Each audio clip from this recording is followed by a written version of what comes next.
I was thinking I wanted to do some anti-stratting at the start of today's stream. And I think, basically I've chosen to use CS2 lens for this. My idea was I want to anti-strat some of the Katowice playoff teams because it's, a huge tournament, and I think it's the hardest to anti-strat tier 1 teams because ideally they should be the ones who are the best, right? There shouldn't be that much to find, but there always is something to find. So I'm gonna just say that the match I was thinking we could take a look at, let's find a match here, was this one. And the reason I've picked the Mongols Eternal Fire matchup is because Virtus Pro Spirit could be a cool matchup to anti-strat as well. The thing for me is that Virtus Pro is not playing with the full lineup because Flammes had some visa issue. And Spirit is also a team that a lot of people have focus on. So I thought it's less fun to anti-strat a team that everyone has watched play. Where we should probably start would be checking the veto, right? And obviously on HLTV you can see like the win percentage. You can see how likely teams are to play a map as well, because you can see how many maps and stuff like that. There's obviously two things that stand out here, which is, Train Dust 2 hasn't been played by Mongols in the last 3 months. I do believe Train is their instaban right now. To find out, we can check. Actually, they removed Dust 2 first, but it's probably because Navi don't play Train. We can check another one against Gamer Legion. Mongols removed Train as the first one. And Liquid removed Train as the first one. And Mouse, this is 8 weeks ago though. Train wasn't even in the pool. So it's actually a little bit difficult to know. Hey Globus, and hey Steek, by the way. Good morning, guys. And I'm doing good, Globus, thank you for asking. But yeah, when it comes to the veto, it's actually a little bit difficult going into this to know if the Mongols are practicing Dust 2 or if they're practicing Train. We can look obviously always historically. The Mongols have been, like, even if we would go to the stats here on HLTV, go to all stats, and we would instead do the ranking filter last 6 months, and then go to maps, then we can see they have played Dust 2, so the likelihood of them continuing to play Dust 2 and insta-banning Train is pretty high. So as soon as we've decided on that, because that's where anti-strat starts, right? You need to know what maps you have to look at. And now that we know that for the Mongols, we can go to Eternal Fire. Eternal Fire, they have their insta-ban being Ancient. And then they have, they've played a lot more than the Mongols have in recent times, because the Mongols skipped out on Blast Bounty, which was the first event, due to, I think, health. I think the players needed a longer break, or maybe it was something else, but I think it was health.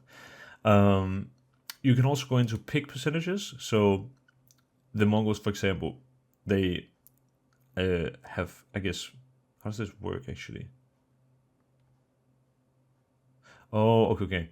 So like, Eternal Fire, they pick Anubis if they can. What's interesting though is, both teams have 100% win rate on Anubis. Having been in Eternal Fire's shoes, it is a little difficult to be picking a map that your opponent has 100% win rate on, even if you have 100% win rate also and more maps played, because it's a little difficult. But if you actually go and do a little bit of a deeper dive, the Mongols beat Drillers, Rare Atom, and then Gamer Legion. Gamer Legion are pretty good, but Drillers and Rare Atom, it's like not real teams compared to the other one. Like, this is not Katowice playoffs teams. And then they beat Heroic in a very close affair. If you go to Eternal Fire, you can see, they're beating Vitality, G2, Spirit, Complexity, Heroic versus Pro, 3max Phase, and 100% win rate. So if I'm Eternal Fire, I'm not afraid to pick into Anubis. After watching this stream, when you watch the match, which is tomorrow, you'll be able to see if any of the data that we acquired is correct. And I would wager a lot of it will be. So I think Eternal Fire much stronger right now. Eternal Fire probably choose Anubis first map. Yeah, agree with that, but I will say though, I have a feeling that stylistically, Mongoose is gonna be a tough nut to crack for Eternal Fire. I think, Eternal Fire are all about like high firepower and stuff like this. And I feel like the Mongols are kind of the same, but it seems that the Mongols players on average are just smarter than, like, they are also really good one-on-one players, if that makes sense.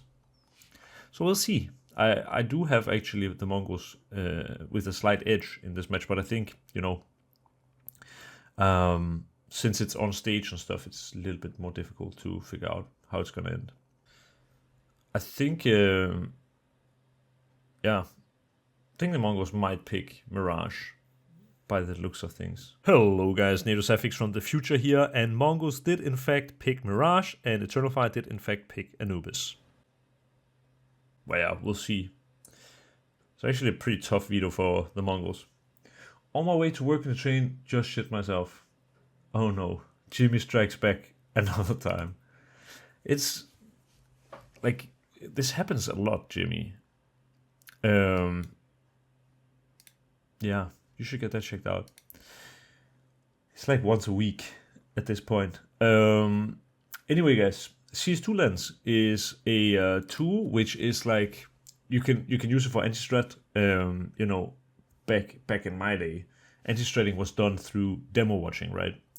And now it's a little different. There are different tools, and I'll show you one of them. This is CS2 Lens. So what you can do, for example, that you wouldn't be able to do on a normal demo is that, for example, if you go to Eternal Fire, we put on Anubis, we can even put the range, we can do like 3 months, whatever. You can see all the matches they've played in the last 3 months. You can pick whatever matches that you would like. And now it's going to load up all the rounds, and it's actually going to play all the rounds at the same time, which is quite confusing and won't probably give us all that much. Like, look at this. I think what I really like about CS2 Lens is that it's very visually appealing. Like, look how the smokes fly. Like, this looks so cool, and the Molotovs, they are like actually burning at the top. They have like trajectories and stuff. Also like the HEs, they blow up in a cool way in the smokes when they land. Look, they have timers, all of them. Well, obviously we can't really use this for anything, right? So what you can do, which is pretty cool, is that if I hover over any player, then I will be able to see this round basically. So like all the purple ones are Voxic, all the yellow ones are Major, all the like mint ones are Santaros, and Arcadia is blue, and there must be one we're missing. Red is Jota, right? This is something we can't get that much from. There's also like a heat map where you can see, I guess, what part of the rounds are they the most. Like, for example, if you make it really small, unsurprisingly, they are mostly in spawn, right? But if we drag this down here, whatever, you will see the heat map of, like, I guess, where they like to spend the most time. And this could be an indicator that, they have a lot of B endings, right? I do think you cannot use 200 rounds for anything. And I think for me personally, if I am doing anti-strat, I would rather keep it simple. And I think that's going to be the name of the game today as well. I don't want to be making heavy anti-strat. I think it's very different, basically. Like, sometimes heavy anti-strat can be good. If you're playing like a big match, like for these teams, for example, they're going to do very heavy anti-strat. But still, even if you do like very, or let's call it in-depth anti-strat, there always needs to be a balance between, you can also prepare too much and it will confuse your players, right? So I would probably, for today, go with like light prep. And I'll show you how I do light prep. So if we just take Eternal Fire Anubis. Hey everyone in chat, by the way, how about Nuke for Eternal Fire? I think I've set myself on picking Anubis for them, because I'm curious to see what it is that they are doing so well. Maybe let's go to HLTV real quick and just check their Anubis stats and see, like, it would be more fun, obviously, to watch a match, like, we could watch a phase 13-4. Maybe we'll go through a few different demos, actually. We can probably do some of the more recent demos just. Let's just go phase. You can actually even, like, instead of pressing replay, you can press like on the map specifically and it will take you to the map. So this is probably how I would be doing anti-strat. Now I need to do something real quick. Just let me make sure to hide my screen so you guys don't see all my notes. Great. Okay, so for the sake of simplicity for this stream, and I'll probably make it a video as well, I will just use a notepad. It's not that good looking, but it will be very straightforward and simple. And if you are new to anti-stratting, it needs to be simple. So probably should, yeah, I'd recommend that, Jimmy. By the way, maybe I should give you my phone number just in case, and you can just text me whenever you're entering a train, because it's like I would want to not be there, probably, or I would really want to be there, but then I at least can choose, Happens to the best of, yeah. Hey, Nestrata. They're dominating Anubis, that's true. Hello, Mr. NATO, interesting content. Yeah, I think so, actually. So another thing that's cool with CS2 lenses, again, I think it's very visually appealing. Much rather look at an overview of a radar for like noticing small things than being inside demos or watching streams or whatever. You can draw, actually, like, oh my god, here, look where they're going and stuff like that. It even smooths out your drawing, because my drawings are pretty bad. And you can undo stuff like this. You can also add notes, and these are time specific notes. So if I write, oh, look at the utility, blah blah blah blah, I can click this. Now I've created a note. I believe as well, I haven't really tried this, but you can record a GIF, which is actually like a super nice thing. So say I'm watching them do something specific, I can record a GIF, I can send it to my teammates, and technically only one of us need to be on CS2 lens. The others can just make clips, or say you have a coach, if he or she has access to this tool, you can look through the rounds and make clips. And what's really cool is that since demos are automatically uploaded to HLTV, even if I go for a lesser known team, NIP Impact, we'll probably be able to find our match as well. Like, look, it has it from all the way back to before I even joined, basically. Whoa, they even have... Wait, this is from ESCA even. Holy shit. So this one, like this website, automatically uploads demos. This really has from ESCA as well? Just out of curiosity. I actually did not know that. That's actually nice. Did I do something wrong here? Oh, of course, they don't play Anubis. I didn't think about that. Let me see. Not all ESCA matches, because we played them a couple of days ago. Interesting. Wait. Oh, yeah. Alright. Anyway, just to prove a point, let's go back to Eternal Fire. I think what is nice, though, is that for this anti-strat, we can do this analyze tool, which is basically like multi-round, right? You have multiple rounds being played out at the same time. But what you can do, and this is what I would always start with if I'm doing anti-strat, is probably I will look through the pistol rounds. So I will see if I can find a pattern, right? I will click like this. Then we can see the names. So this is the pistol round that they ran against FaZe. Super straightforward stuff.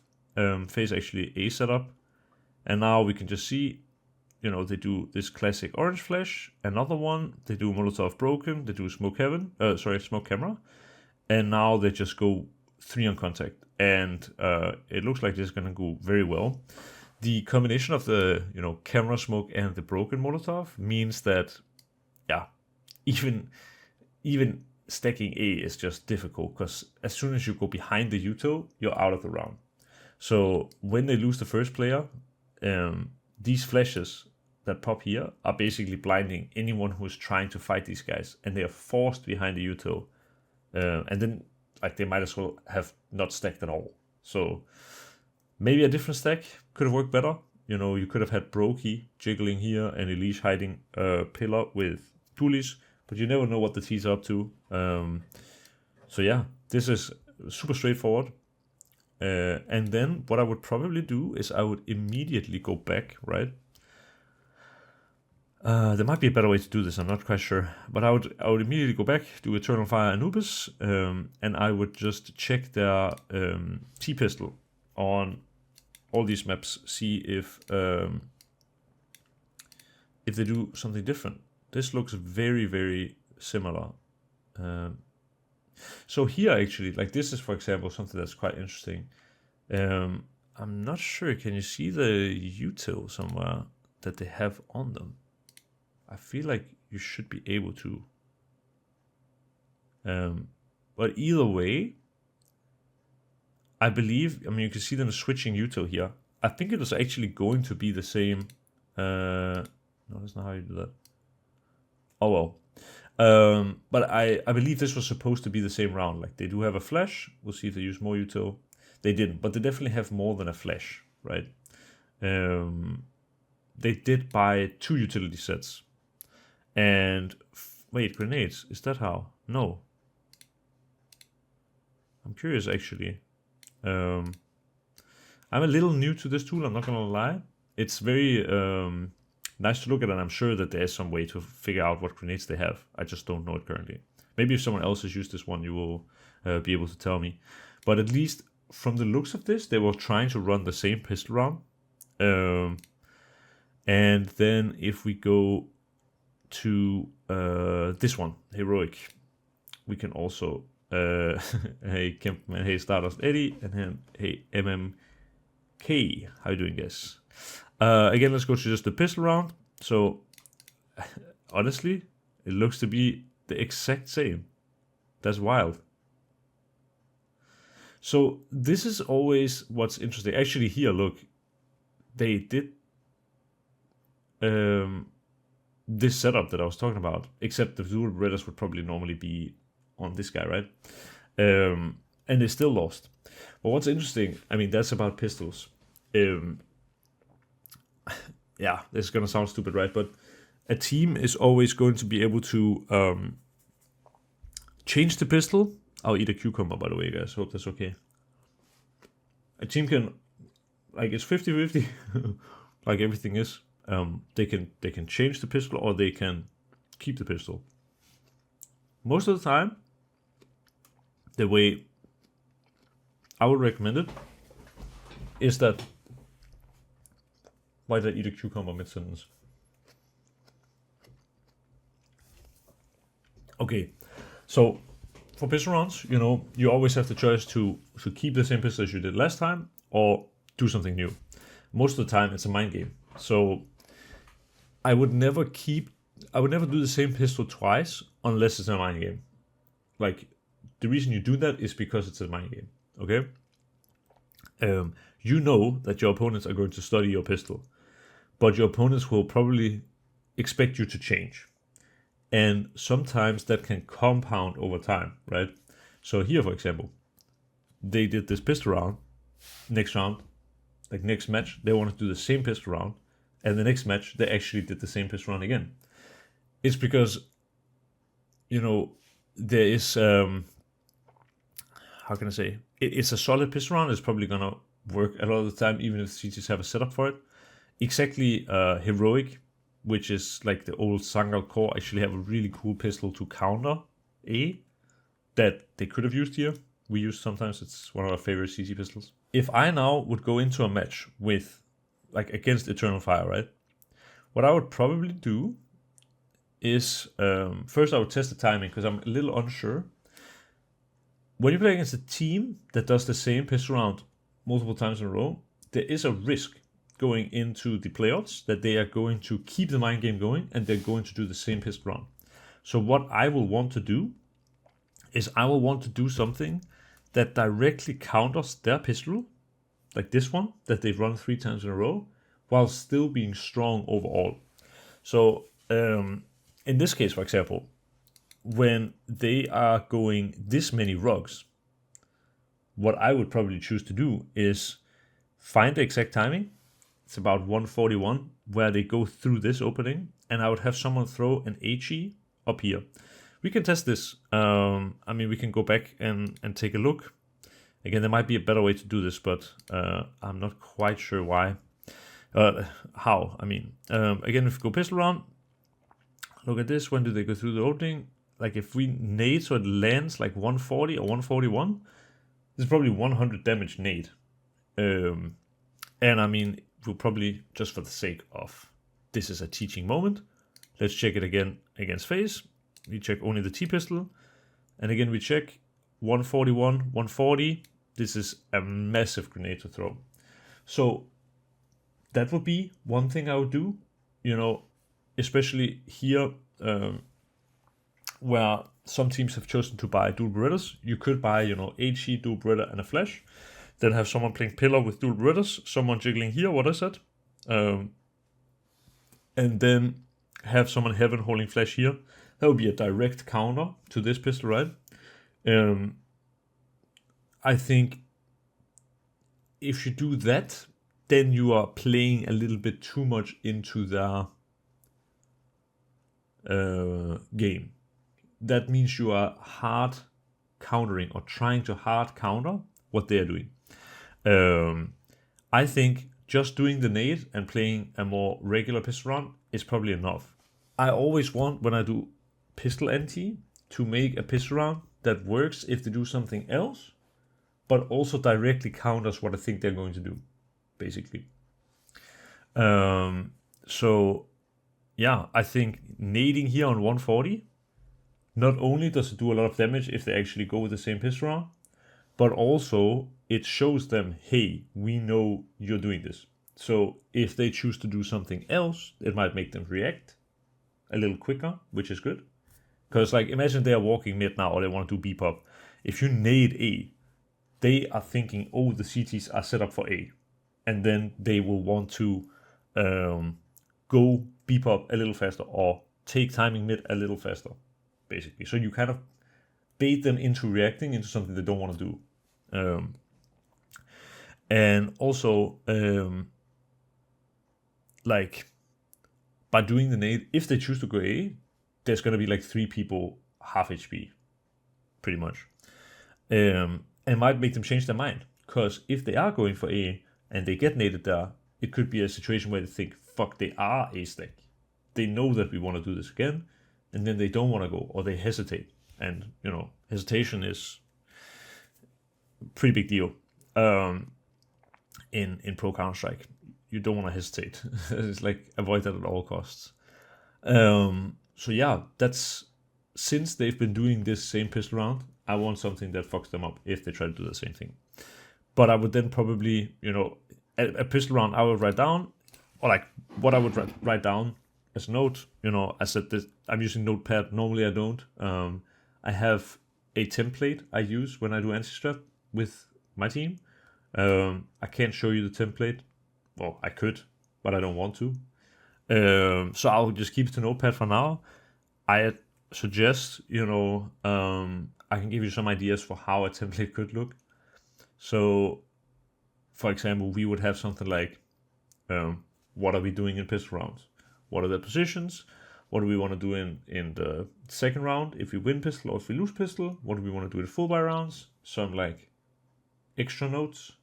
And then you could write things like, if you want,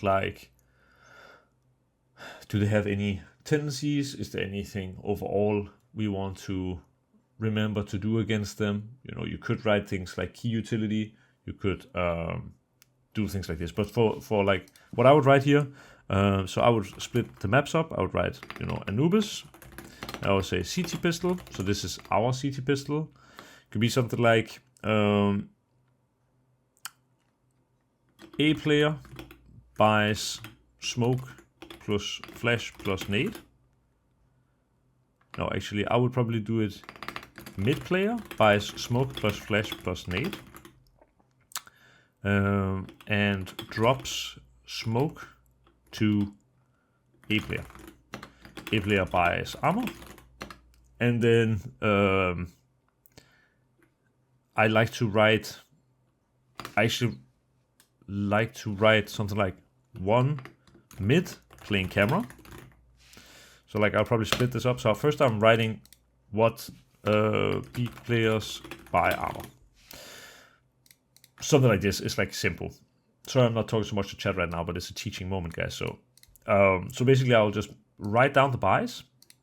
Then I will write one mid, so the mid player playing camera. One A play like jiggling for A main info and using smoke to block. And I'll write and nading rugs on 140, 141. Let me write it down real quick, and then I will write 3B, and then I'll figure out a way to B stack. So like, just to explain you guys what I am wanting to do here is that, you know, I want the mid player to buy an HE, nade rugs to deter and like damage them. Then we can have the A player play here with smoke, jiggling. If they decide to rush, you just smoke off here and you play to fight. Why is it good to play to fight to hold the smoke is 1, we've made them low already, and 2, the mid player who has the flash can flash pillar, so we have a flash in the back. This I would probably tell my mid player as well. And then also, with the way they've been running this pistol round, they've been only flashing orange, which means playing, you know, in this space like pillar or here with a smoke in A main is super strong against them, because actually all their utility is useless. And you know, the mid player, even though there will be smoke camera, can definitely still flash and can still fight if he wants. You could also have a B player drop these nades to the mid and the A player, and then I would probably have some kind of a B stack. I'm honestly not sure exactly what's the best. You could do a stack kind of like what they're doing, or you could have like, you could even have one dark peeking this a little bit, someone peeking early water, and having someone hiding dark. Would 2 nades on that time be too committal? Yeah, it would, I think. In a pistol round, it would. If it was like, I knew that they were doing this as a second buy, I would say that that's probably alright. So, okay, so another thing as well, sorry, I'm going really in detail with pistol round, but this is how deep anti-strat can be done, or I'm just trying to give you sort of my thought process, right? So for pistol round, like I would also want to know, so here Frozen has the front spawn, right? And I would want to see, like I would want to test on server. I think, look, Rain can almost see Santaris cross here, right?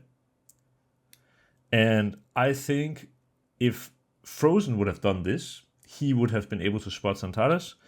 Just to make my point, this was against FaZe, right?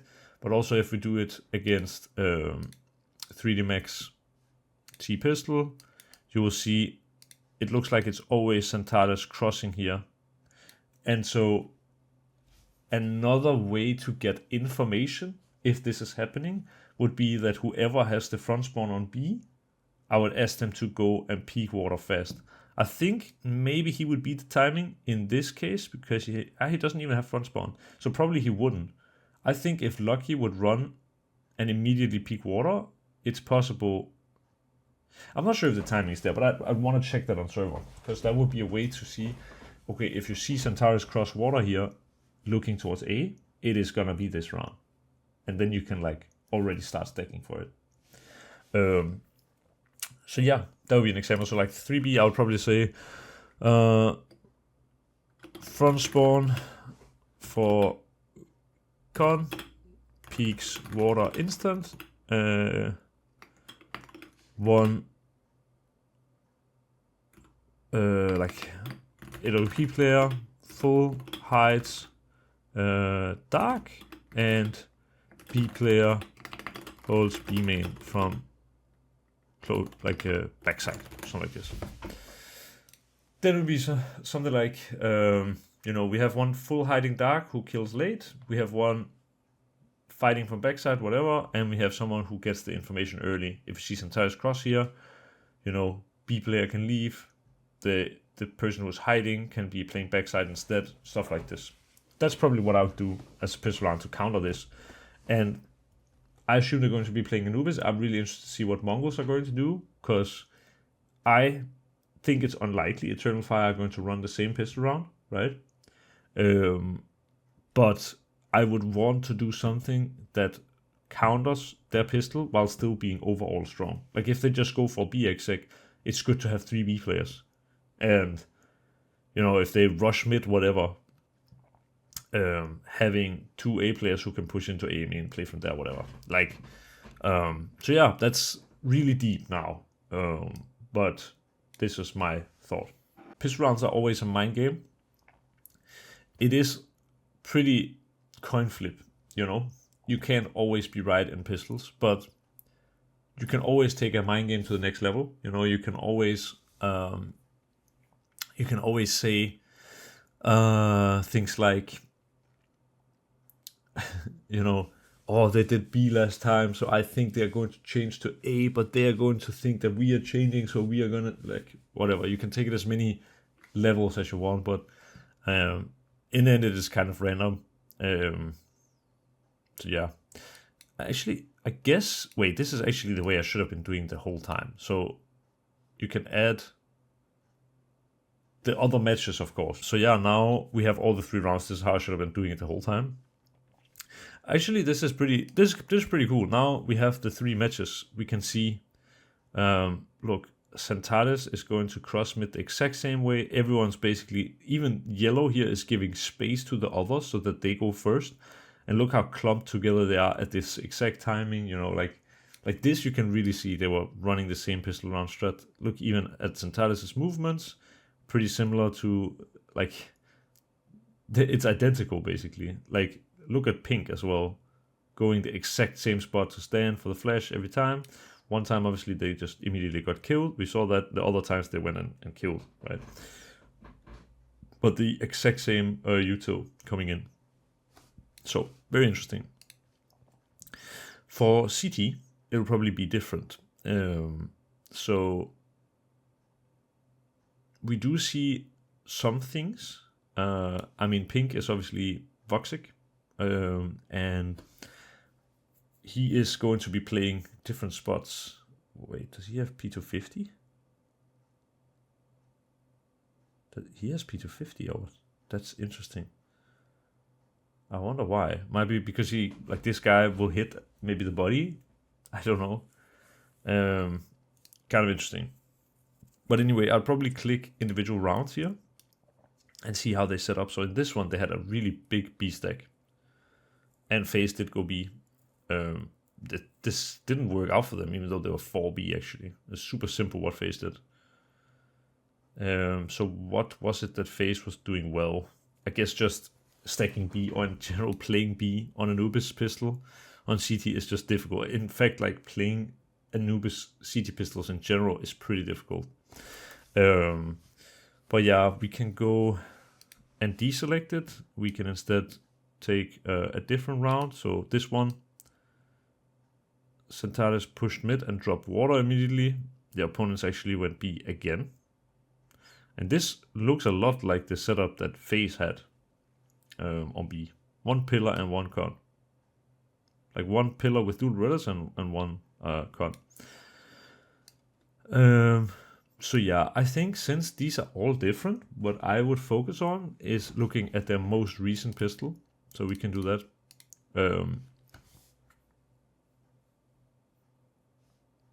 Or can we? I think we can. So I would just check their most recent CT pistol. This was the one where they stacked B. You know, then if you go back to having all the rounds on, like the 3 rounds, I think they stacked B in 2 out of 3. Actually, let's do it like this. Sorry. So they stacked B in this one, and in this one they kind of played for A. And in this one, the opponents went B and wait. So when they were stacked with 4, they lost it, and now that they're 2 and the opponents went B, then they win it. That makes no sense. But anyway, it's clear that their opponents have been hitting B most of the time, and probably if I were to make a pistol run against this, could be an idea to maybe fake towards B and use that to walk mid. Like, this would be a potential gap, right? In this round, they have very limited mid information, and the mid player is playing alone. In this one, they have very limited mid information. And even in this one against Heroic, you will see that this was the one where I think Xantades was alone mid. He is mid in this round, but he's playing alone. That will be sort of like, okay, they've now done 3 pistol rounds on CT, and there's like mid has been weak in all of them. So we could either, contact mid, either we meet Xantades and we kill him, hopefully. Like, even if we die 1, if we trade it out, it's pretty decent. And if there's no one mid, probably just go for an A split. Something like this. For this, for example, then if I would be calling a T pistol, it would be something like, what would I first, I always look at the strat book and see if we have a pistol round that we've done before that would work against this, because that saves us a lot of time, right? And then, let's say, in this case, because we don't have a strat book, right, I would probably just write something like, we could, oh, sorry, my hand got a little lazy. I would probably write 4 mid, contact, and like 1A, hiding rocks. Then I would write Eternal Fire, either start with 0 or 1 playing in mid. So if someone is in mid, trade it out and get ready to split A. Something like this. Rocks player, or maybe, Rocks player can play passive in case the EFA players push into main. And then I would write probably like check note. So this way I'm telling the Rocks player how they want to do it. For mid contact, in this case, I would probably do Rocks, so like it would be A player buys smoke plus Molo, for example. Or maybe I would even make it like, let's just do like IGL buys smoke plus flash plus HE, let's just say, and drops smoke plus flash to A player. That way, what you can do is, I'll just show it with my mouse, but you could have the Rocks player when you get either the kill in mid, or when you don't get the kill in mid, but you get space, you could have this A player smoke camera, then they walk close in camera smoke, and then flash in front of camera smoke, and then you pop out with 4. And then, the HE, it's just because a P250 doesn't really make sense to buy in this round. The HE could blow up the smoke if they're trying to defuse.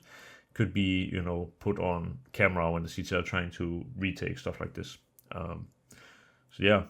Okay, guys. So, oh wait, if you do it like this, then you can actually see their buy. So that's probably what I would do in the future. And on C2 Lens, you can make like a playlist. So you can I think add rounds and add the notes to the playlist, and then you can send the playlist to the players and they can see like the notes you've made. For the sake of this and for the sake of simplicity, I'm not going to do that right now. But since we watched the pistol round, I'll skip that already. I would probably, I mentioned this earlier also, but what I would be doing normally here is I would be checking the, second rounds and seeing also if there is a pattern with that. So like when they have low money, for example, here, right? They lost the round, but I believe they got a bomb plant, maybe. Yes, they got the bomb plant, which is why they're able to buy Galileo and AK and stuff like this. So in this round, they probably play different than if they didn't get the bomb plant, they would just have take 9s. So yeah, that's why, like, in such a round like this, I would note it down that, okay, when they have Galil, whatever, they try to boost over the mid smoke and go mid contact. And they, were full committed to this plan even when they couldn't boost over the smoke because it was shallow. They just went mid contact after and then did a split. And it worked. So yeah, that's probably something, that's definitely something I would write down. Like, okay,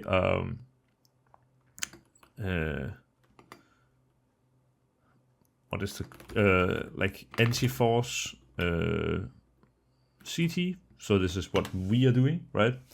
Would be something like I would just write probably a note for myself first, like here mid contact with Galils if they get by, like if they get bomb plant in pistol and lose.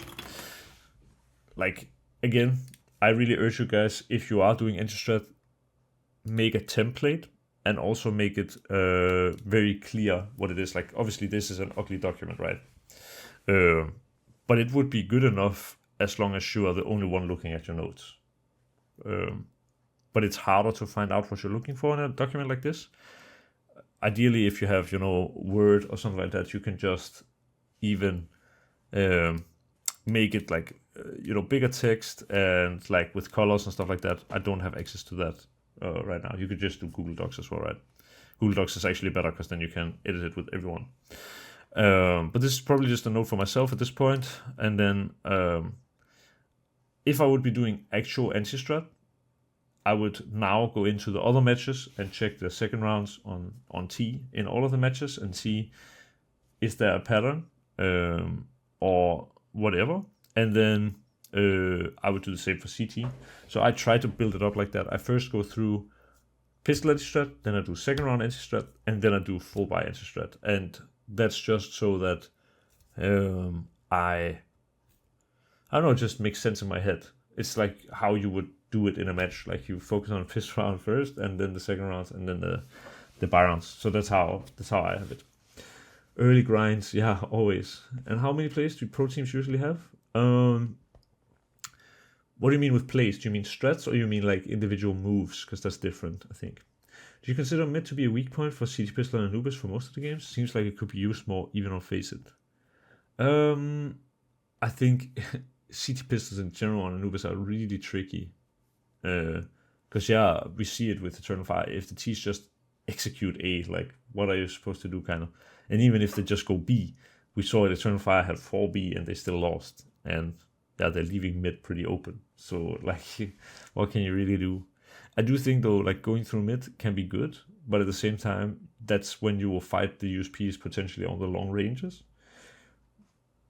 Whereas, if you go A main with util, you can eliminate a lot of those long ranges. Or if you go B with util, like you can also, I think Face went con in this one round, like you can eliminate a lot of the long ranges. So yeah, I think it's just hard. How big is the difference even between CT and T-Molly? I think it's really big, actually, both in terms of damage and spread and everything. I think even time, like duration, it's a big thing. Can't believe I haven't even thought about looking at the time for nade timings. Yeah, well, that's exactly why we're doing this. So that you guys can learn. I think that's whenever I do some kind of stream or video which is about a topic that I haven't done before, there's always people connecting dots that they wouldn't have otherwise. And I know that for myself as well. Sometimes I talk to someone who has a different perspective on something, and they will give me a thought I've never had before. And that's where you really improve, in my opinion. Okay, you meant individual moves, Croflo. Okay, so depends. Like an AWP player will obviously have a lot of individual moves. I think also, just in general, probably pros will have a lot of individual moves, but sometimes, I mean, if it's something where they need a teammate for it, they will tell the teammates, and if it's something where they don't need a teammate, sometimes they won't tell them. It is a little bit, yeah, I don't want to call it random, but it's like, I would say probably even like, let's say non-AWP players probably have 3 to 5 moves per side per map. So like on Inferno, for example, as a B player, you probably have like 3 to 5 things you like to do, which is like kind of individual, but you probably need a teammate for it or something like this. They might not all have names or be written down in the playbook, but you have things that you like to do, typically. But they can change over time, of course. But yeah, about the second rounds, like, just for the sake of this, I think I'll speed it up a little bit, because I think we've already done 52 minutes of the stream, and we've barely done any anti-strat because I've been yapping so much. But I think you guys will be learning a lot, so that's really what's important. So here, again, they lost the pistol round. This is actually interesting. Here they lost the pistol round. They didn't get bomb plan. And what did they do in the second round? They did full eco. So that's also something I would note down. NT for CT, or like, let's call it second round instead. That's probably better. Second round CT. I would probably do like this to make sure it's clear. It's two different things. When they don't get bomb plant, they probably play 5 blocks. Why is that important? It's because when your opponents are playing 5 blocks, you don't want to use utility. And maybe we can see that here. So like the CTs are using a lot of utility right now because they don't know what Eternal Fire are doing. I think as soon as someone with Eternal Fire will shoot at the Glock, now they know it's Glocks, I think we'll see very little utility being used by the CTs.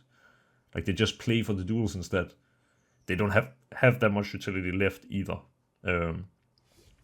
But this is why also Eternal Fire and teams in general, they don't show that they have Glocks until late in the round, because the CTs are going to use a lot of utility so long as they think there's a potential that they have bought. And that's what anti-strat can do for you, is that, you know, we can check. I'm not sure how the pistol round went in the Heroic game. So Heroic, actually, here Eternal Fire was CT. So here Eternal Fire actually won this round, so they're obviously going to buy. But we could even go further in the past if we would want to, and see if we could find, just for the sake of this, I'll check this one. This one seems kind of bugged. There's only 5 rounds here. Let's try one more. Against Spirit. We'll see. So, yeah, here they actually won it again. So that's kind of upsetting. Just, I want to see, they did something different, right? Thank God that they didn't do like the 8 pistol for like 5 matches in a row. But so now that I've done second round CT, then I would do second round on T. So here, FaZe Clan won the pistol. Wait, so FaZe Clan won both pistols, and they were behind 11-2 after the second pistol. That's wild. That's fucking wild. And yes, I am still a coach for NIP Impact. Wait, does HLTV not show that I'm coach of NIP Impact? Oh, I should probably write them, because yeah, I'm definitely working with them. Okay, that's actually interesting. I didn't know that.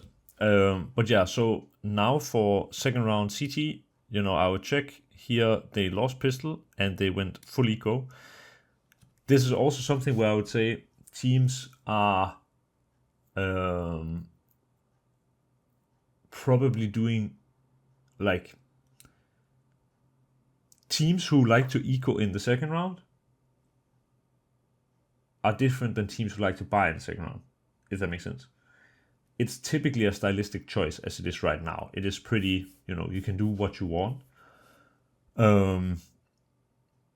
I think my team, for example, in a round like this would probably buy, but if you would play against Imperial Female, they will eco these kind of rounds every time. So this is actually something that's really valuable to anti-strat, because Eternal Fire seems to be a team that like to eco if they didn't get a close pistol round or get bomb planters, T, stuff like that.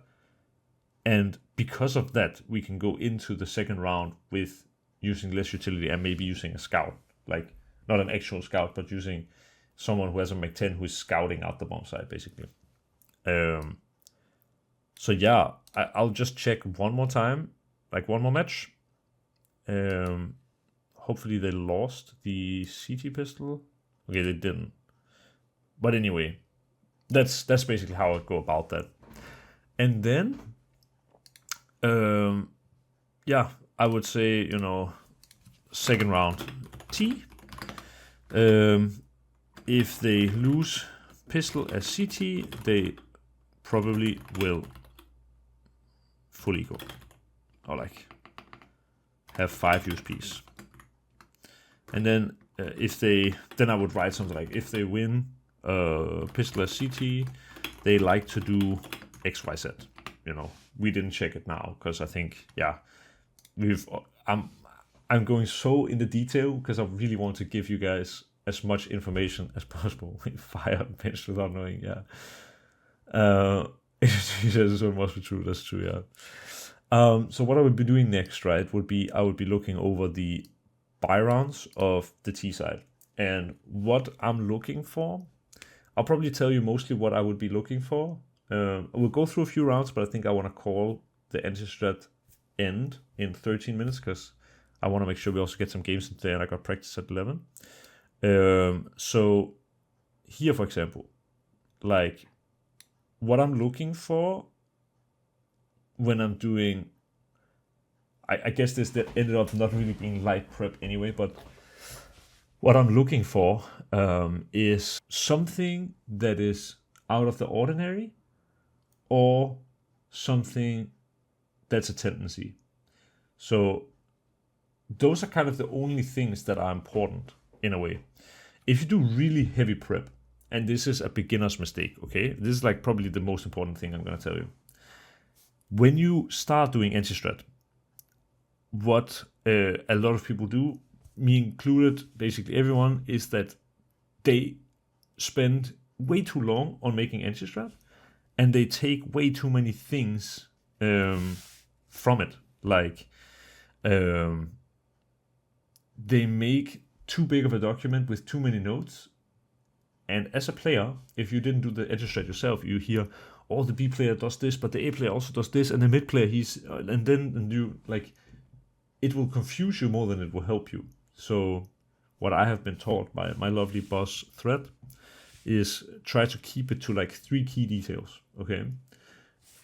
I like to clip rounds. Like here, I would use the record a GIF feature, right? If I see them do something that I've not seen any other team do. That's what I mean if they do something out of the ordinary. If there's a strat, like some kind of tactic that my team has never played against before, I want them to be ready in knowing that if this happens, how we want to react, right? So I'll record the GIF and I'll also give a short explanation of, for example, oh, they do this, and when they do this really crazy strat, maybe I see something they always do different, so we can look for that. Or maybe I just say, if they do this set of nades, we will react by doing this. That would be a fix, right? And the other thing is I'm looking for, what I said, like kind of tendencies. Like I'm looking for something that if they end B 90% of the time, then I will want my team to play more heavy B in the late round, for example. That would be a tendency. And I guess, okay, then the last thing I would be looking for would be something like, I call it balancing issues. But for example, if every time the T's wanna end A, they always take mid before. That's a balancing issue. Because if every time they go B, they never take mid, then basically we know if they take mid, they wanna go A, right? And that's powerful. So let's call it the Holy Trinity of anti-stratting. Balancing, like unique strat, so like a signature strat, and tendencies, which is like tendencies almost more like a stats thing. So I think since we already have spent so long here, I think I will just skip through the rounds. For the sake of this, let's skip through the rounds quickly and just first see if they do anything, like if they did in this match anything out of the ordinary. Like any set strat or something that we've never seen before. I doubt it. Like, okay, even something like this is probably something I would make a note of. They did Lurk Smoke B, then they did, my team calls it James Smoke in Con, and then they also did Left Side Smoke. So famously, Eternal Fire did this strat with Wicadia, where he went into the Lurk Smoke and then they flashed B, I think, and then he walked into the left side smoke and then flanked A and killed. And it was one of those strats where it was so cool and it got shown so publicly that everyone started doing it for like a couple of weeks. This is kind of their signature strat in a way, and this is what they are trying to fake here probably. We'll see how FaZe react to this. Yeah, look at this. I mean, obviously they do 3 smokes and stuff like that, but look, when the left side smoke hits, Kerrigan basically takes knife and full runs to B. And you see Frozen is playing at the back of this smoke because he's anticipating Wicadia to want to walk through this. This is a cool detail. But now they go A, right? And now I would probably, I think maybe, let me try something actually. This is one of those things we could use the analyzer for, potentially. Let's see. So let's take all the matches and let's do full buy on T for Eternal Fire. I'm not sure if this is gonna work, but I really hope it will. And hey, Excel, how you doing, bro? Wasn't able to attend lately due to work, but today I made it. I'm so happy, man. Thank you so much for coming. I really appreciate it when you're here. And like anybody else as well, but you're a little bit more special than most because you were like one of those who were always here for a while. And now not so much anymore. But I don't blame you. Life gets in the way. It's okay. Don't get me wrong. So I think, can I do this? No, this only works. This doesn't work for, wait, it's kind of acting weird. I think this only works for players, right? I think so. Yeah. Okay. So this is probably something I would even write CS2 Lens to try to add, is that you can use this to find patterns. What we can do instead though is we can check. Let me see, how am I planning to do this? We could probably check where the smoke gets thrown from. Who even throws this smoke? I think it is Joda, right? Ah, that's not great. Or who throws this actually? I mean, it would kind of make sense if it's Major. Bro, who throws the smoke? Oh, grenades. This is probably what I wanted actually. Yes, perfect. Look, so, and can I trash ones? No, I cannot. Sorry, I'm still sort of figuring out. We can do replay all though. Because I need specifically the ones, or maybe I can do it like this.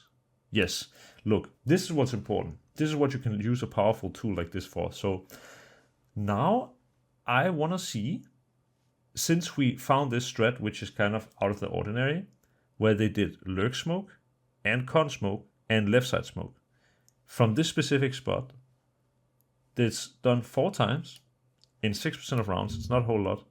Now we're only watching those rounds. Wait, why did it? Oh, that's so cool. Look, now we have multiple rounds here we can skip through. So there's this round. Look, this was the FaZe one that we watched. And they did this specific, like, 3 smokes, and then they used it to take mid. And it worked perfectly because, you know, you thinned out the middle of the map, and then you split A. Amazing call. We can check the next round. They did James Smoke from spawn, They did lurk smoke.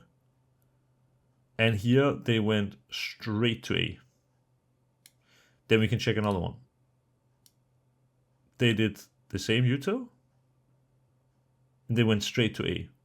They wanted to go straight to A. Here they, I think, missed the timing a little bit. Why was... Oh, he forgot a smoke and spawn.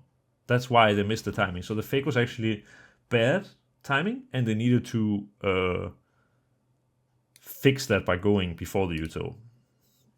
Probably wouldn't have changed that much. And we see it here again. This is the one time where Voxic did it.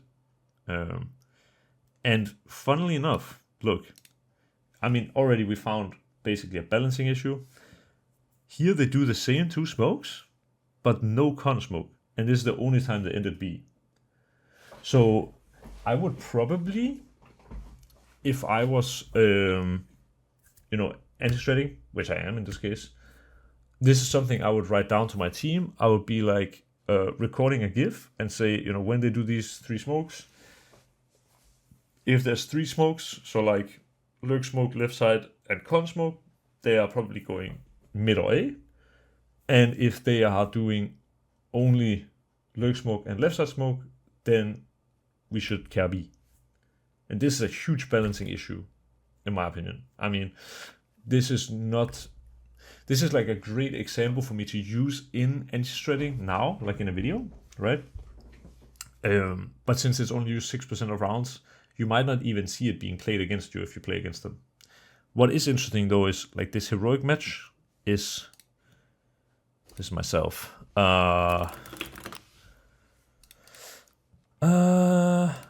If we go to Anubis, right? So the heroic match was played at Katowice play-in. Really close affair. And the other one was played, it was actually also against heroic. And then against FaZe Clan and against FaZe Clan. So like this strat is pretty new, and the likelihood that we are going to see them pull it off in the playoffs is pretty big. So this is something I would look out for. This is like a balancing issue, and this would be the type of thing I would be looking at. Hello, 91 Tower. Yes, I'll answer a few questions in the chat now, guys. I'm sort of sad we didn't really get to go more in detail, or like, well, we went probably a little bit too much in detail. I wish I would have had more time, and maybe we can just do this another time, honestly, where we do like anti-strat like this. But at least now,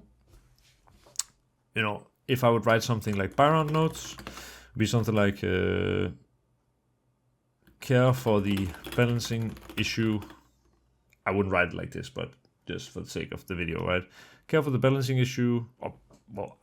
I would probably actually I'll let you in on something. So when I see something like this is a strat which is specific to Eternal Fire. I don't think you'll see other teams throw this exact set of smokes.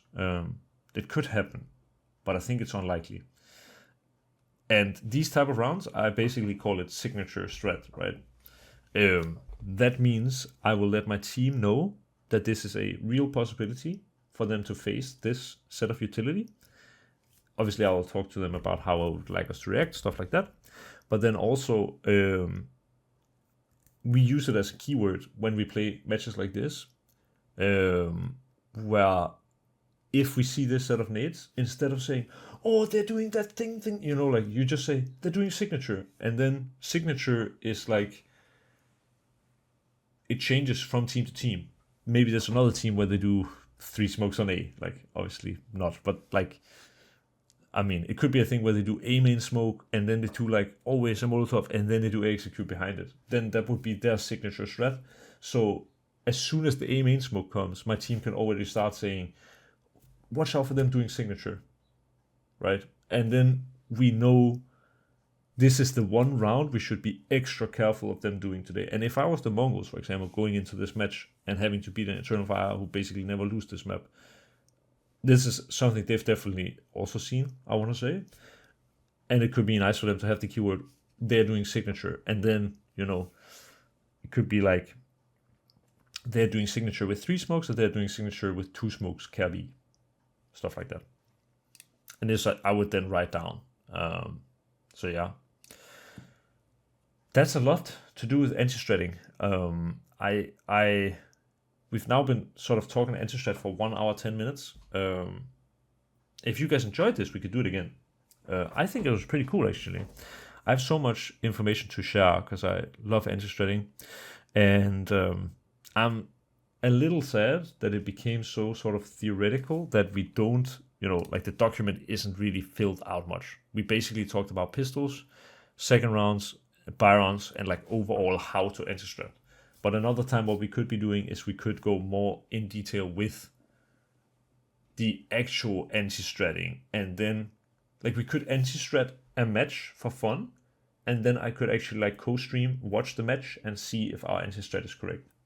But when I would do that, then I would probably do it without explaining as much and more just doing. Okay? If you guys would like that, we could do that sometime. But I think I'll call it here. I'm still interested to see, I think at least the CT pistol we made, really, really strong. Like, this is a call that is really good, in my opinion. The T pistol, there's a gap in mid, seems like. I think there will be a gap in mid today. Obviously, they could be really smart and fill up that gap, because if they know it themselves, then they will. But I think there's going to be maximum one on mid today. For the second round, again, I don't think necessarily that mid contact is what they are going to do if they lose pistol with a bomb plan. But they are going to buy, Galils, stuff like this, and search duels, I think. Or they're going to buy, Mac 10s and do something fast. So I would probably care like the mid boost, the mid contact, whatever. I would tell my players this.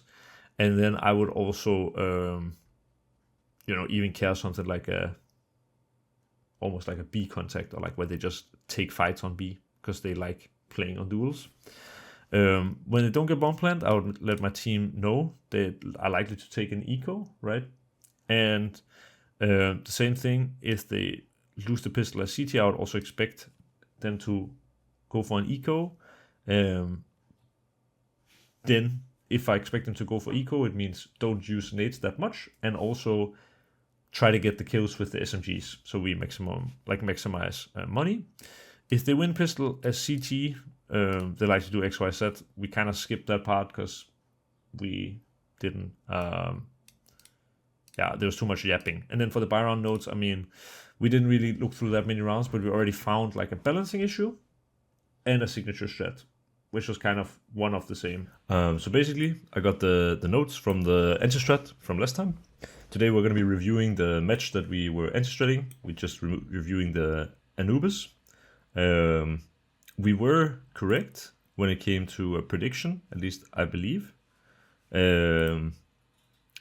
I believe that we were... I said that Mongols would be a hard matchup for Eternal Fire. Turned out to be true. And we'll see that here. Wait, hang on. Actually, let me... Yeah.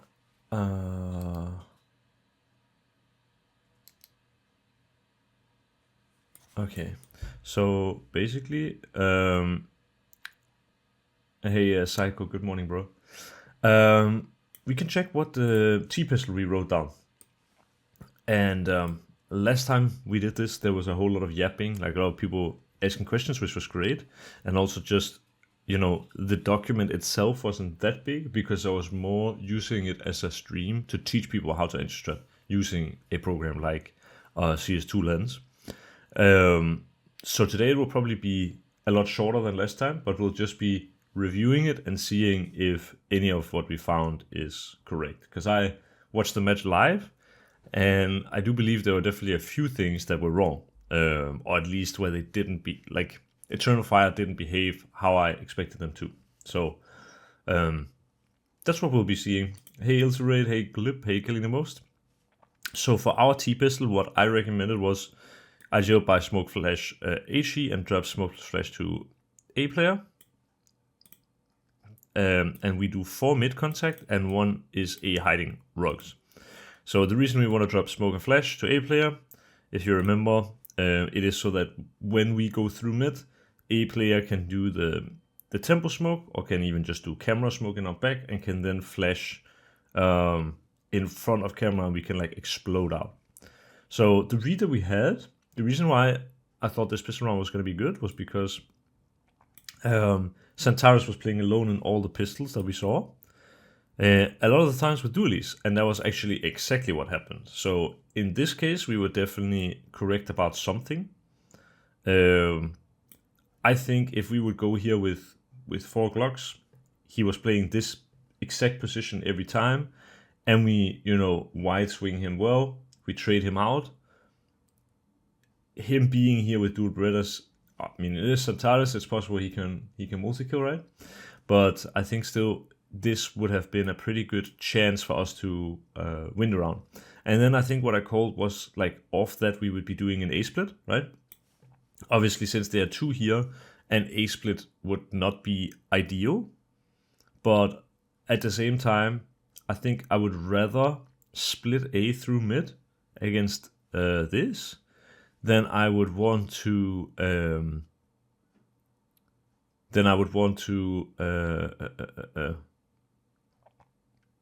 what am I trying to say? Then I would go B into like dual Berettas and someone getting early info here. Like, I think this is a harder round going B against this than going A against this. So I think this pistol round, I mean, it's hard to say, it comes down to kills as well, right? I'll highlight it here, but I do think this was correct. It could have worked. Turn fire either start with 0 or 1 playing in mid. So if someone is in mid, trade it out and get ready to split A. Rocks player can play passive in case the Eternal Fire A player is pushing to main. So imagine we kill the the mid player. A very common reaction for any team is that then these guys, since they saw many in mid, they will play aggressive in A main. And that's why our Rocks player can just do the util, and then we can try to like crunch them late. Then Joda will probably push water and stuff like that. I do think that this was mostly correct. We'll see how the Mongols did it. So they just decided to kind of go straight up A. They actually waited long enough for Major to, like when Joda gets dinged here by 9-10. Major goes back, he goes B, and now they're actually going to execute onto a bomb site with just 1 defender. And they are going to win it as well. So that's pretty cool. And hey, Jorit, how you doing? And it wasn't even particularly close. They had the same idea of ending towards the same area, just in a different way. I hate Tony Montana as well.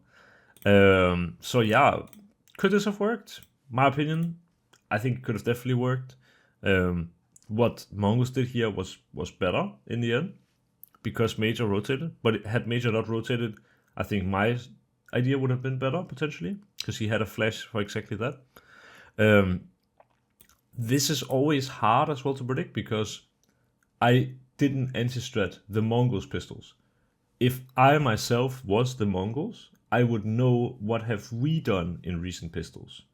And then, let's say the Mongols have gone A main 3 out of 3 times after 10 seconds, like exactly what Eternal Fire did. If that would have been the case, that could explain why Major is standing there ready with a flash and stuff like that, and then it makes sense for the Mongols to make it look the same, kind of, or like play slow and let Major second guess himself, basically. But I think the headshot there did do a lot. If they don't headshot Joda, Major is probably staying. So, okay, so second round T. This is with the idea, if they lose pistol, so Eternal Fire, if they lose the pistol and we win it, I wrote, it's likely they're going to have 5 USPs. And this is the part that I know is wrong, because they bought up in this round. And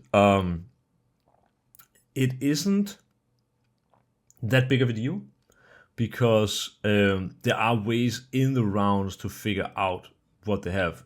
It could actually look a lot like, or not a lot like, but it could look like Mongols are also expecting them to have low money, because Blitz completely solo context forward mid. He's the IGL of the team, and could have very well died to a Joda with an MP9 here. So, yeah, I think, this is wrong information by me. I mean, I think we only had 1 round of data for it. So that's why I think I worded it, they probably will, It's, if you only have one basically data point, if we've only seen them do it one time, I don't know what's happening with my camera, but if you've only done it one time, you cannot assume that it's going to be like that every time, but you can still write it down since it's a fair assumption. You have evidence that points towards it, right? And as soon as they kill Joda, now they know they are not playing USPs, and now they're going to play the round out differently, I think. So they're going to gather A, they're going to just do another A exec, and they're going to win the round. But I do think that it's possible they thought the same, that they were going to be USPs. And maybe that's why, that's smart by Eternal Fire if that's the case. Because then, I think I even mentioned that last time, but if you are... Wait a sec. I can hear my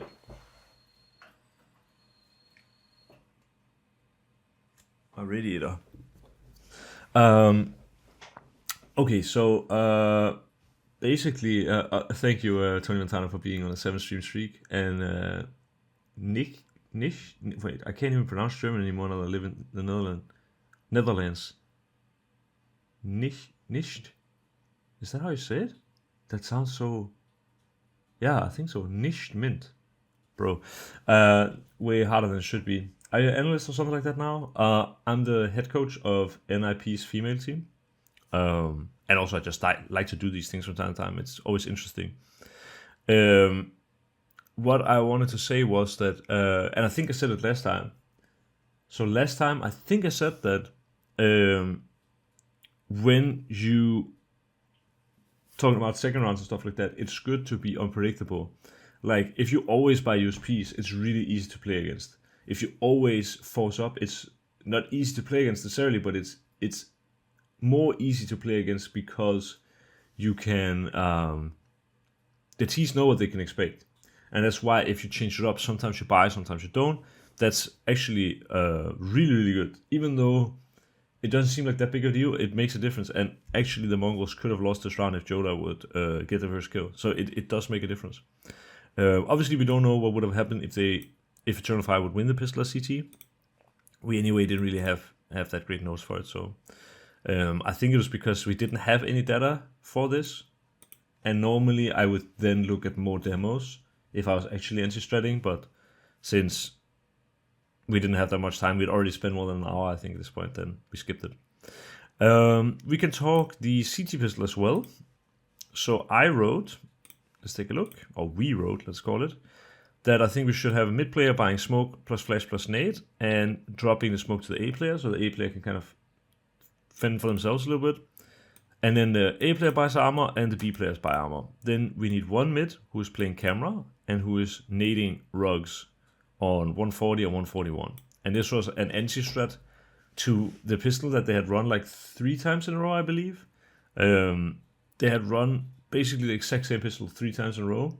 And even though this nade wouldn't outright win the round, it would make them know that we had potentially an anti-setup for that. It was like a little bit levels deep, like, so yeah, we'll see if that works out for us.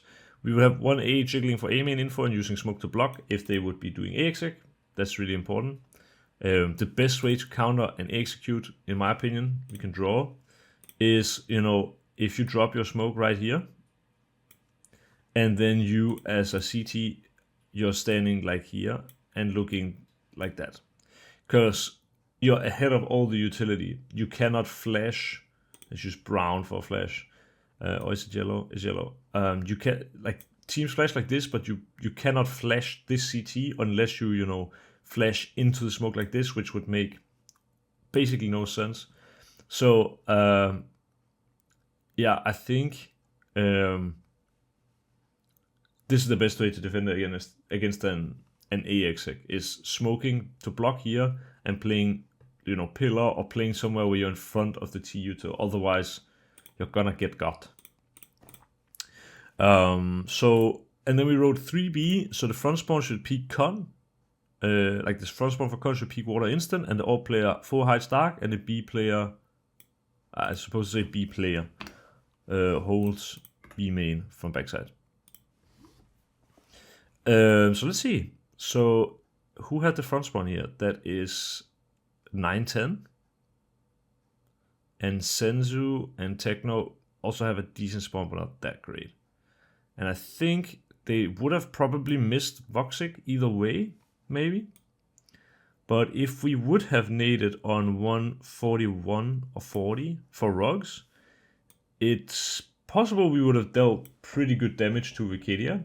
And at the very least, the T's would be in a setup where they would know that this nade came in, right? So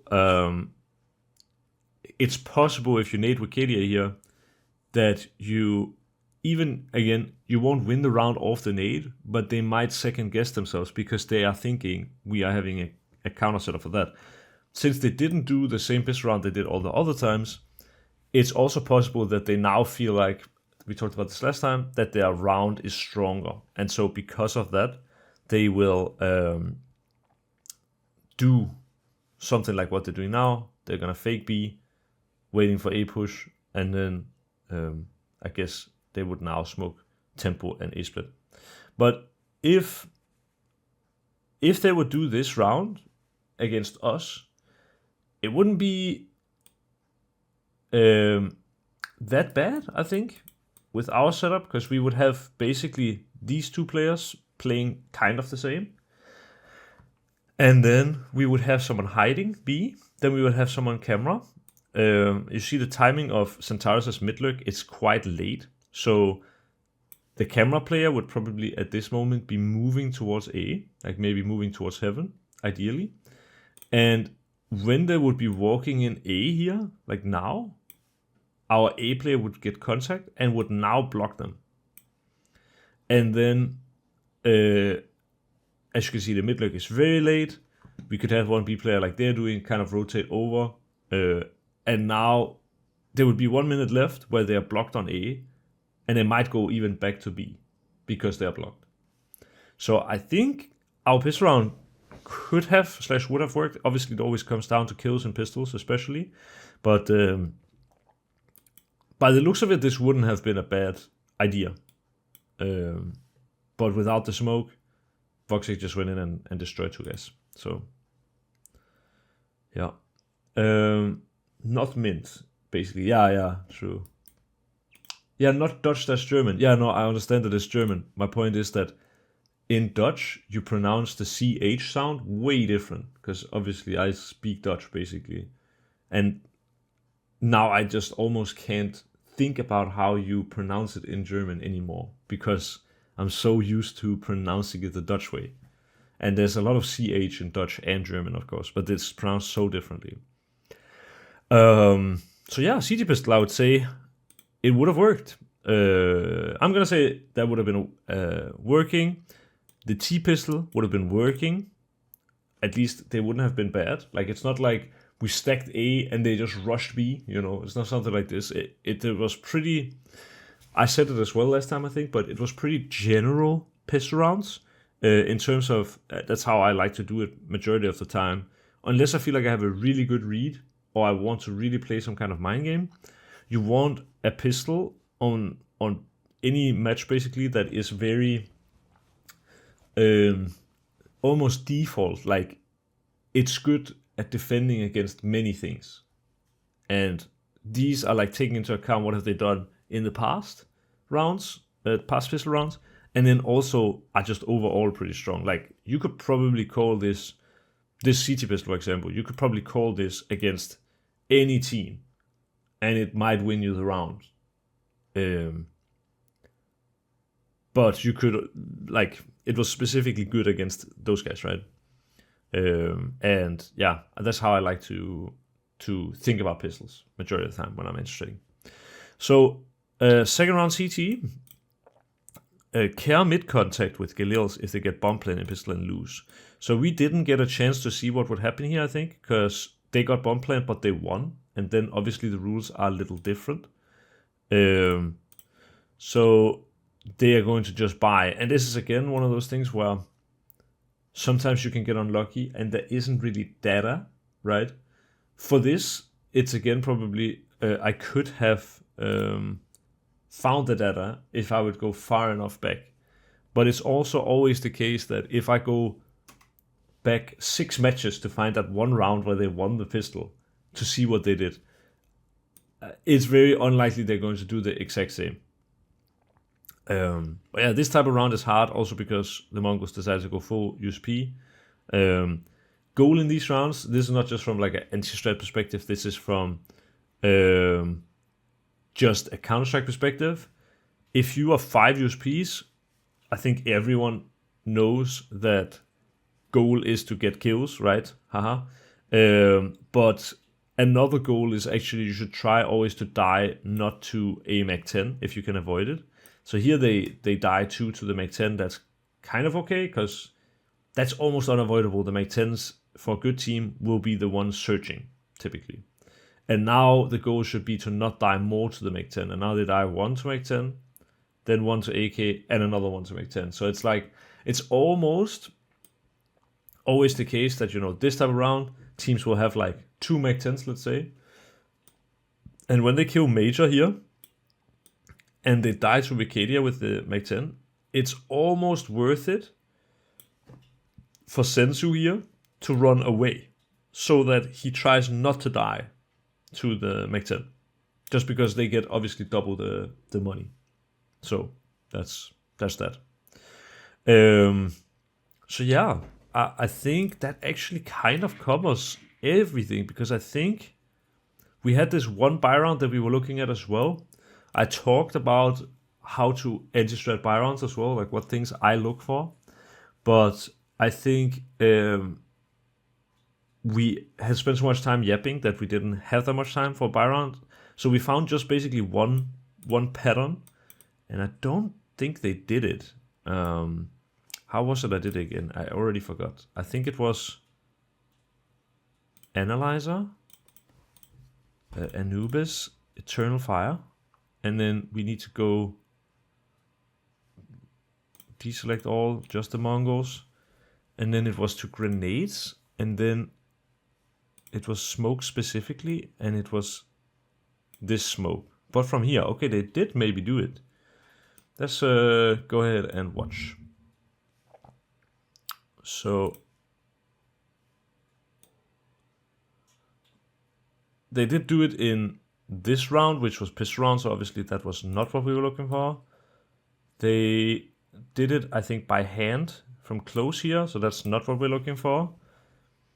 They did do it here, but this was like a force buy pop, so that's also not what we're looking for. And they did it here, but it was also not what we were looking for. I think this is the last chance. And here again, they just did it to pop. So that buy round node that we had, which was looking for this specific round that had a balancing issue, right? It was like, we call it the signature strat, or that's at least what I call it. It is still valuable information to have, even though they didn't use it. Now, mind you, this was a pretty short game, and not a whole lot was working for Eternal Fire. I think it ended 13-7, so I think this was the last round of the game. And who knows, maybe if the match would have gone on for longer, Eternal Fire would have used this, and our data, or like our anti-strat here would have been more valuable. Obviously, if I would actually be anti-stratting a team, we could do this at some point, that I sit down and I yap less, and I just strictly focus on trying to anti-strat. Because what I think I've done now is I have been not so much anti-stratting, but more so telling people how to anti-strat, which I don't think is a bad thing, but I think we ended up with a document that was very naked, right? Whereas if I would actually have been sitting here anti-stratting for like a full hour or whatever, 1.5 hours, we could probably have gone through 2 maps and we would have like a really good game plan, basically, because that's what this is. You talk about anti-strat, you want to know what's good against them, and then you make a game plan for like, what do I actually want to do against them. So yeah, that's basically how I see anti-stratting. And yeah, I think, again, because the document was so small, because of so much yap, it was like, it's hard to use this document to see if we were that correct. I think the pistols, you could tell we were correct.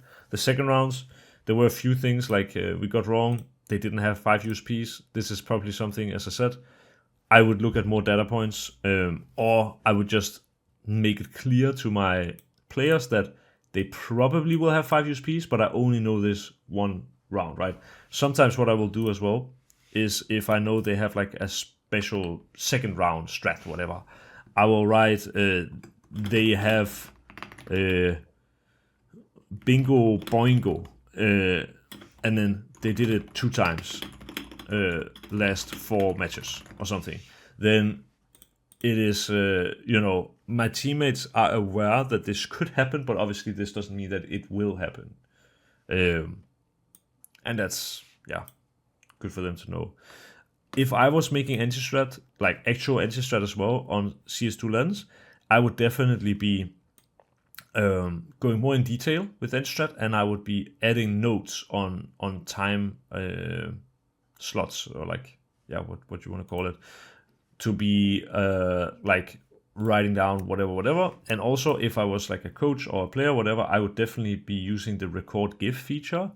And I would be, if I would see something that specifically my A player needs to know, I would probably be recording this GIF and only sending it to my A player, because we had a long talk about this last time, but you want to keep your players' heads in the game, basically. Don't do so much anti-strat that people can't think about anything else. In any match, people can change. Like, your opponents can change what they want to do, and also you need to keep being creative and coming up with solutions that work with what they're trying to do against you, basically. And with the record GIF feature, if it's something that they specifically are doing towards A, I don't want to fill up my B player's head with what's going on A, because it will not matter. Like, unless it's something like, or they like to fake on A and NB, then it makes sense. But if the B player is not involved, it's unlikely they will ever need to know how they are taking A main, for example. And that, because of that, if I was, coach, I would be, or even just the IGL doing this, or just any player doing this on a team, I would record a GIF, and then I would send it specifically to the people who needed to know. Because even though it seems powerful to have all the team know everything, it's a lot of the times better to not. And that's also why the way we do it in my team, majority of the time, is when we make anti-strat, it's basically always me. I like to keep it that way, to keep my, I know how it was to be a player, right? And as a player, you don't have that much time, because you have, long days of practice, and then you also need to keep up with your individual form, and there's so many other emotions that you're going through, that if I can remove the burden of anti-strat, then I see that as an absolute win. But what a lot of my players will then anyway do is they will do anti-strat kind of on their own spot. So for our AWP player, we'll look at the AWP player on the other team. Our A player will look at how are they taking A. Our B players will look at what kind of B puffs do they have, stuff like that.